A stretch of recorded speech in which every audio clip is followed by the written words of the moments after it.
everyone, welcome back to my channel.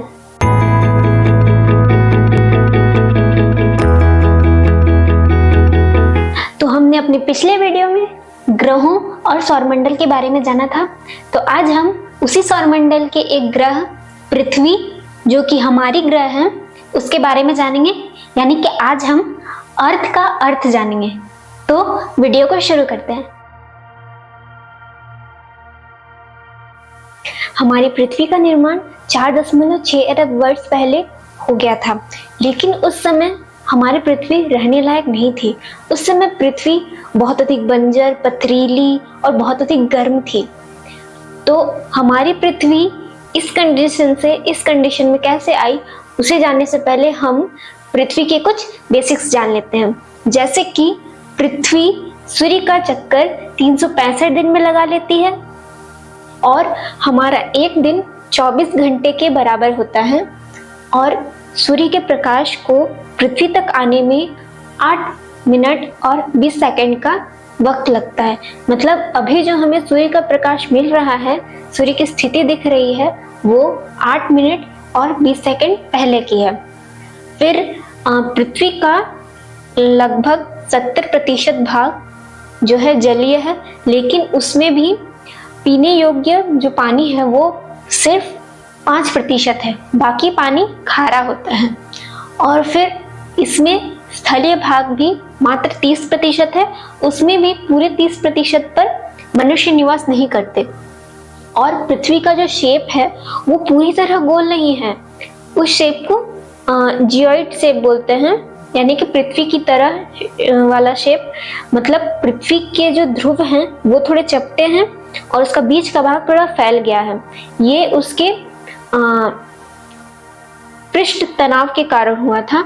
मतलब शुरुआत में जो है पृथ्वी तो तरल थी, फिर ये जब घूमने लगी तो उसके ध्रुवीय भाग चपटे हो गए और बीच के भाग फैल गए। और हमारी जो पृथ्वी है उसका एकमात्र उपग्रह है वो है चांद। तो पहले हम चांद की उत्पत्ति देख लेते हैं। चांद की उत्पत्ति को लेकर सबसे पहले एक वैज्ञानिक थे, वो थे George Darwin.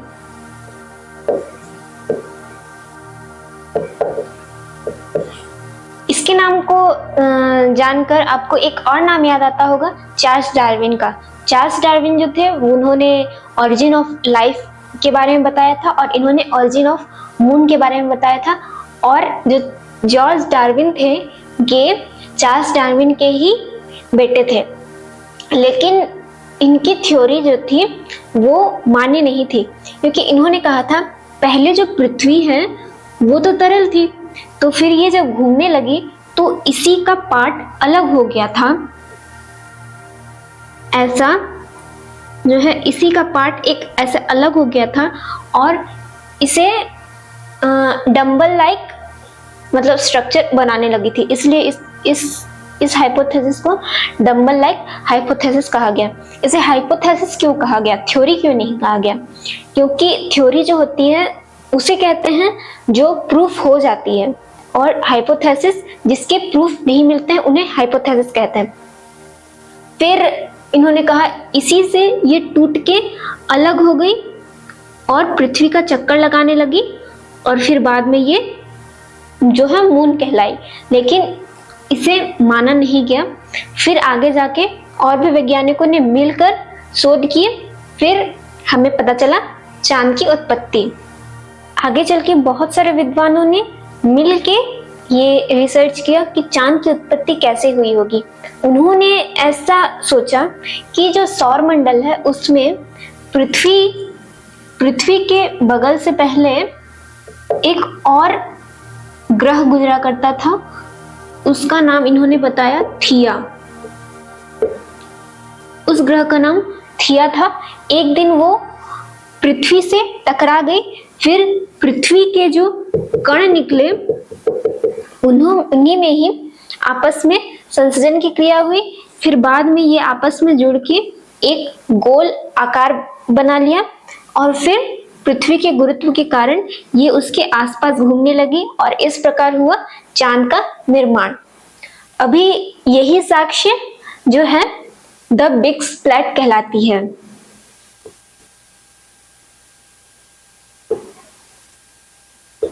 The big splat कहलाती है। तो हमने जान लिया कि चांद की उत्पत्ति कैसे हुई थी, तो अब चलते हैं पृथ्वी की उत्पत्ति कैसे हुई थी ये जानने। तो पहले जो था जो सूर्य था, सूर्य के आसपास निहारिका थी, जो सौर निहारिका गैस और धूल कण थे सूर्य के आसपास, इन्हीं में ही आपस में आगे जाके संसर्जन की क्रिया हुई।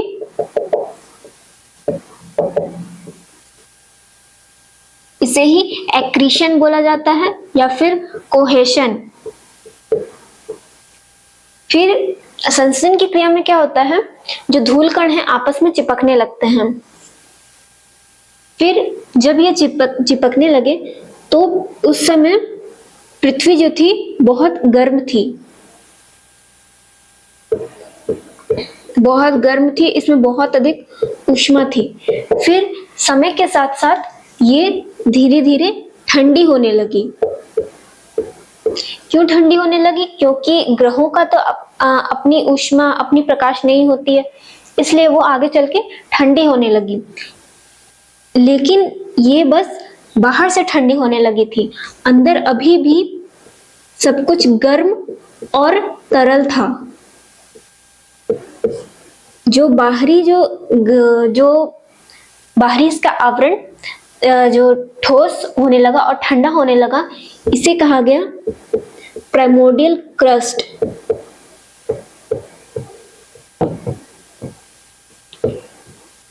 यानी कि प्रारंभिक परपटी। फिर आगे जो है, जब ये क्रस्ट बन गया, फिर आगे इसमें एक और प्रक्रिया हुई। फिर जो है उस प्रक्रिया को कहते हैं डेंसिटी डिफरेंशिएशन।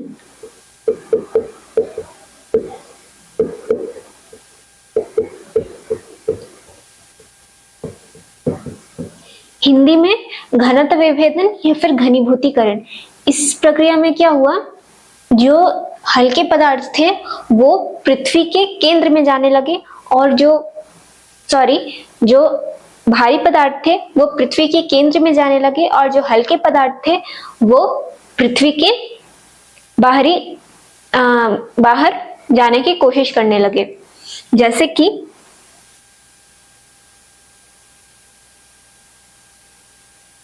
ये थी परपटी, और जो भारी पदार्थ थे उनमें आयरन, निकल, कॉपर, गोल्ड, ये सब जो है पृथ्वी के केंद्र में जाने की कोशिश करने लगे, क्योंकि वो भारी थे, और बाहर जो है और भी बहुत सारे पदार्थ थे, बहुत सारी गैसें थी, वो बाहर आने की कोशिश करने लगे। जैसे कि ऑक्सीजन, कार्बन, फिर आ जाते हैं सिलिकॉन हुई, ये सब जो है बाहर जाने की कोशिश करने लगी। इस प्रोसेस को घनीभूतीकरण या फिर डेंसिटी डिफरेंशिएशन बोला जाता है। अब जो है अंदर बहुत कुछ भरा हुआ, बहुत कुछ मिक्स है। अब होगा इसमें विस्फोट। विस्फोट कैसा होगा? विस्फोट कुछ इस प्रकार होगा। तो विस्फोट के कारण जो पृथ्वी है वो ज्वालामुखियों से भर गई, और इन ज्वालामुखियों में बहुत सारी गैसें बाहर निकली, और उनमें सबसे अधिक जो गैस बाहर निकली वो थी जलवाष्प। बहुत अधिक जलवाष्प निकली, क्योंकि जो पृथ्वी का केंद्र है, पृथ्वी के अंदर है, बहुत सारा जल फंसा हुआ था। फिर जब वो गर्म हुआ तो वो भाप बन गया, और फिर वो बाहर की ओर निकल गया। फिर कई करोड़ों वर्षों तक पृथ्वी पर ज्वालामुखी फूटते रहे। फिर जब ये भाप निकला, बहुत ऐसा नहीं है कि बस भाप निकला, उसके साथ और भी बहुत सारे गैसें निकली, ऑक्सीजन निकली, मीथेन निकली, अमोनिया निकली, और बहुत सारे गैसें निकली थी। फिर जब वाष्प जो है वो ऊपर उठेगा, फिर ठंडा होकर उनमें कंडेंसेशन होगा, यानी कि संघनन की प्रक्रिया होगी, तो ये बन जाएंगे बादल। और फिर इन बादलों से होगी वर्षा। पहले करोड़ों वर्ष तक ज्वालामुखी फूटे, फिर उससे निकले हुए जलवाष्प के कारण कंडेंसेशन की प्रक्रिया हुई, फिर करोड़ों वर्षों तक फिर बारिश होने लगी, फिर पृथ्वी जो थी पूरी तरह जलमग्न हो गई। इस प्रकार हमें पृथ्वी पर जलमंडल और निकली हुई जो गैसें हैं उसके कारण वायुमंडल मिला पृथ्वी को। तो इस प्रक्रिया को कहते हैं डिगैसिंग, यानी कि गैसीय उत्सर्जन।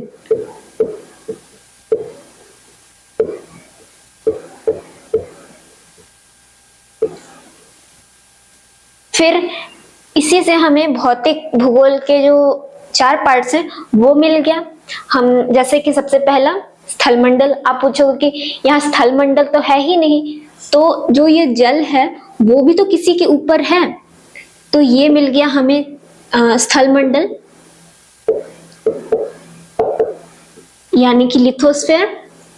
फिर जलमंडल, पृथ्वी ये पूरी ढक गई जल से, तो मिल गया हमें जलमंडल यानी हाइड्रोस्फीयर।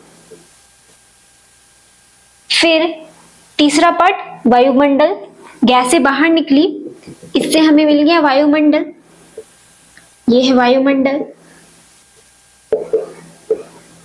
अब जानते हैं जैवमंडल। तो जब पानी से ढक गया तो पानी के नीचे बहुत सारे सूक्ष्म जीव जो हैं वो पैदा होने लगे थे, बहुत सारे सूक्ष्म जीव पैदा होने लगे थे। फिर ये पानी में जो मिनरल्स थे उससे और फोटोसिंथेसिस से अपना भोजन बनाने लगे और उनको खाने लगे। फिर बदले में ये मल के रूप में ऑक्सीजन सृजित करने लगे। फिर हमारा जो वातावरण है, हमारी जो पृथ्वी है, पूरी तरह ऑक्सीजन से भर गई। फिर यही ऑक्सीजन ऊपर जाकर ओजोन परत बनाने लगी, फिर हमें मिला ओजोन परत। ओजोन परत क्या करती है? ये है हमारी पृथ्वी और ये है ओजोन लेयर। ये जो है सूर्य से आने वाले हानिकारक जो पराबैंगनी किरणें हैं, अल्ट्रावायलेट रे है, उसको रिफ्लेक्ट कर देती है। ये जो किरणें हैं बहुत हानिकारक होती है, इनसे स्किन कैंसर जैसे डिजीज हो सकते हैं। फिर ये जो जीव हैं वो धीरे धीरे, जब आगे हम महाद्वीप के बारे में पढ़ेंगे कि महाद्वीप का निर्माण कैसे हुआ था, तो ये जो जीव हैं ये धीरे धीरे उन महाद्वीपों पर, उन स्थलों पर आने लगे और फिर इन्हें ही हम जलचर कहते हैं, मतलब एम्फीबियंस। ये मुख्यतः एम्फीबियंस जो है मीठे पानी में रहते हैं, फ्रेश वाटर में रहते हैं। फिर वक्त के साथ जब वातावरण में और चेंज आया तो इन्होंने खुद को वातावरण के हिसाब से ढाल लिया और फिर डायनासोर का जन्म हुआ। फिर एक उल्कापिंड गिरा जिससे पूरी डायनासोर खत्म हो गई। फिर उसके बाद यही प्रक्रिया चलते रही। फिर अंत में पृथ्वी जो है रहने लायक बन गई और आज हम उसी पृथ्वी पर रहते हैं।